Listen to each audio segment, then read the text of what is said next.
Hi, good to see you. Thanks for stopping by. Jarrell here, and I suppose you're all not used to this setting here. You're accustomed to seeing me in my studio in front of my green screen. This is my living room, so welcome. Feel free to grab yourself a drink in the bar fridge behind the piano there. So we reached 100,000 subscribers. I want to thank all of you for helping me reach that point. I never even asked anyone to subscribe. We've reached this point because all of you have supported me and have enjoyed the videos. So I just want to thank you very much for that. And as promised, I will share the story behind my mugs. I know many of you get a kick out of seeing the different mugs in my mug collection. I've got a bunch of different ones. And I will share the story now. It's probably a bit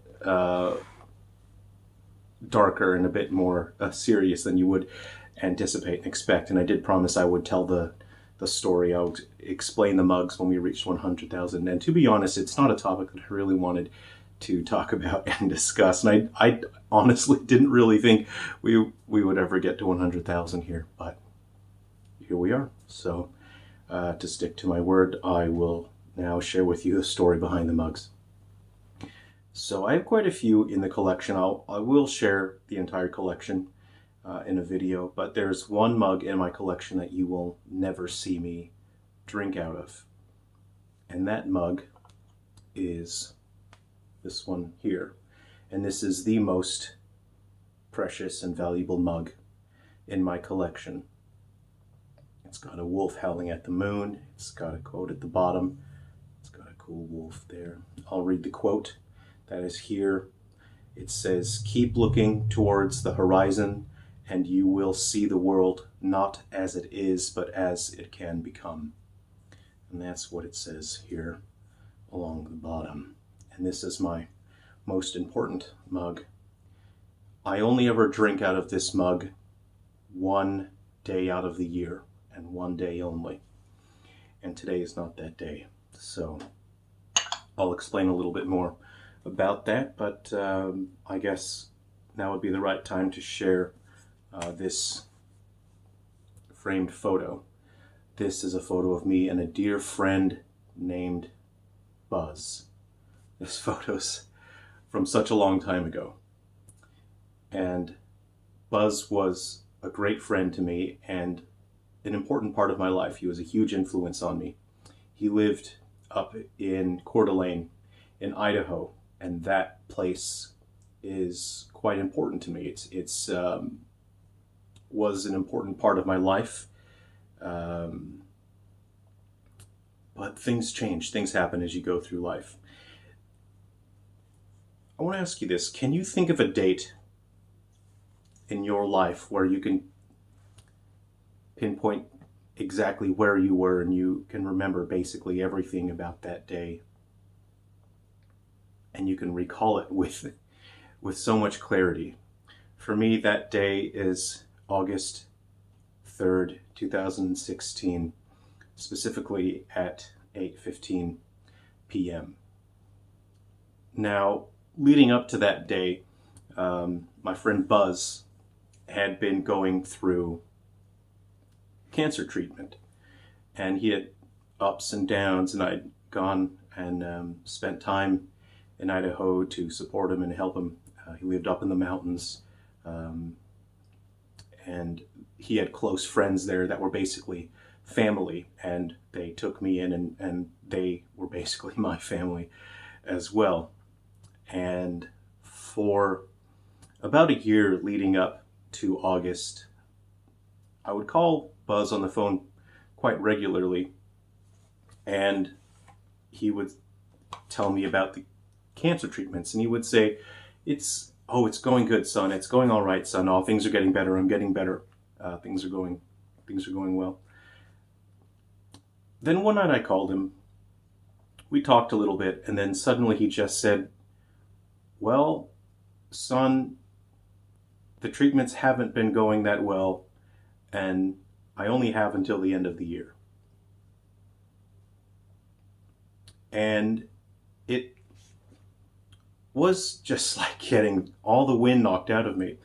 I'd never been in a situation where I had to deal with a friend or a family member in a situation like that. And so I had spent the past year believing that Buzz was getting better because he told me things were getting better. And he was saying the cancer treatments are going great. Oh, I'm feeling great. I'm feeling better. But that night on the phone, he said, I really only have until the end of the year. And so I booked a flight, the soonest flight I could. I think I flew out 2 days after that phone call. I flew out to Spokane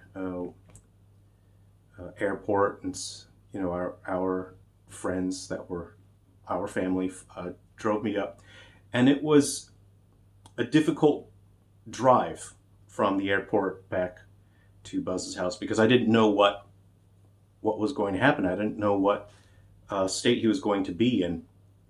But on the phone, he sounded all right. And basically, I'd gone to say goodbye. We were going to go on our last road trips together. We were going to enjoy the time that he had left.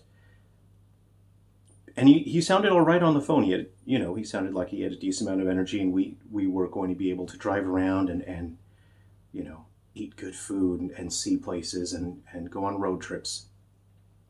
Buzz was an excellent pool player, and he used to tell me stories of just bar hopping and traveling all throughout the night and playing pool tournaments, getting into fights and shooting pool, listening to music, and just having fun and living life. And I'd followed that path for a while because I'd got my ass kicked by him in pool. And I thought, all right, well then I'm going to go on my own journey. I'm going to learn how to play pool. And I spent years of my life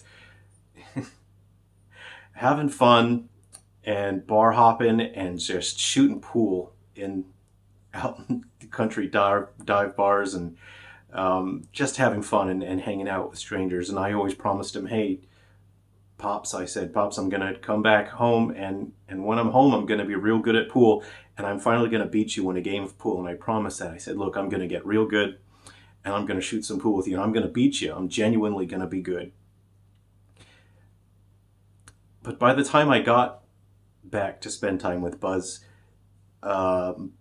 things were different, and he was bedridden at that point, and we never got to have our last game of pool. And I don't really want to linger too much on all the details because that's all in the past. But what really changed my life was on August 3rd at 8:15, I held Buzz in my hands as he took his final breath. And there was so much leading up to that event. It felt like we were all sucked into a whirlwind, and suddenly the whirlwind had disappeared after Buzz took his final breath, and we were dropped, and we just came crashing back down to the ground, and we were left on our own to try to figure out what just happened and what we were supposed to do next. The day after Buzz died, me and a couple of the other fellows up there spent the day building a coffin for Buzz in the workshops using material that we had there, and we built that for him, and it was real neat, and he would have loved it. It was beautiful. I needed some kind of souvenir to take back, to keep with me, and this was Buzz's coffee mug. He drank his coffee out of this every morning, and so I took this with me. And Buzz's death was really difficult. For the 2 years after Buzz's death, things were very difficult. It was tough for me to process everything that had happened. I had, leading up to that, spent the year thinking he was going to get better, only for that reality to be reversed on me. And when I was there, I tried to provide as much support and care as I could. And so it was just a reversal. It was a 180. It was a new experience for me. And so the 2 years after his death, I was very angry. I lost sight of what mattered in life. I had a tough time understanding what had value and what didn't have value. And this is very much why I don't worry about materialism. I don't care about earning tons of money and becoming rich. I don't care about fame or celebrity or, you know, getting people to notice me. And I don't care about petty squabbles and trying to own people on the internet, because I understand all of that means absolutely nothing. It has no value whatsoever, and it is a complete and utter waste of time, because the time that we have here on earth, the time that we get to spend with each other, the time we spend alive is so short, and it can be taken away from us at any moment. And so for 2 years after his death, as I was processing all of that, I drank from this mug exclusively. In the mornings, I would have a coffee. And it was very tough. I started my Silver Falls series as a way to process his death, and to work my way through it.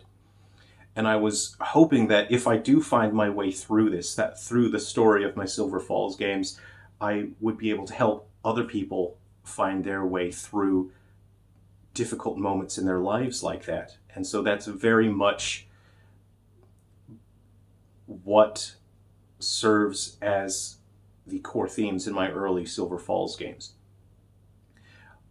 But I found it tough, because I had to lie to myself for those first 2 years. I had to lie that I cared about things that I knew didn't matter. I had to lie about things that I knew didn't have any value, because if I didn't lie to myself, I would fall into a whirlpool of knowing that nothing has any real weight to it. Nothing has any real meaning, because at the end of your life, you have nothing, and you leave a vacuum for other people to try to crawl their way out of.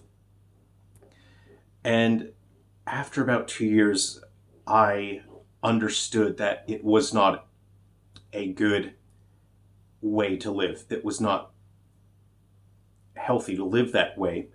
And I kept chasing after Buzz's shadow. I kept drinking from this coffee mug.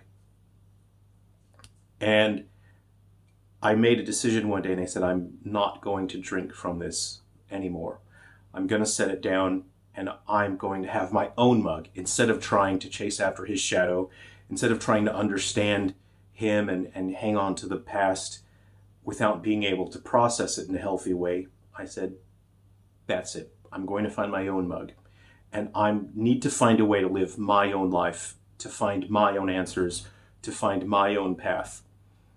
I kept trying to follow his example. I kept trying to copy his life. And so I set his mug down. And I found my own mug. And my first mug that I picked up was this huge, it was a Pokeball. It was ridiculous. And I had never had a fun gimmick mug before. And I don't think before that point I would have ever bought a gimmick mug. But I bought that big Pokeball mug. And I said, you know what?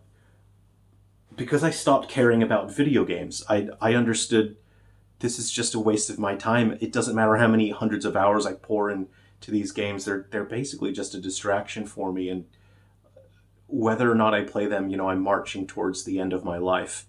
And so I stopped caring about video games, and I didn't enjoy them at all for years. And it was difficult for me, because growing up, I was so passionate about them. And so I picked up the Pokemon mug, and I said, all right, this is my mug from now on. I liked Pokemon in the past. I'll try and force myself to like Pokemon again. And so I drank my coffee and tea out of that massive Pokemon mug. And it took me years to crawl my way out of that hole. And I would buy more mugs. And I would think, well, here's this part of my personality that I'd lost, that I'd thrown away. And I thought, this mug is fun. Okay, I'll pick this up and I'll drink my coffee out of there. And the mugs, I understood that they were a way for me to remind myself that I have to be my own man, that I have to live life my own way. They became a physical way for me to understand I'm my own person. I'll find my own path. And they're a reminder to not look back into the empty void that I had faced head on.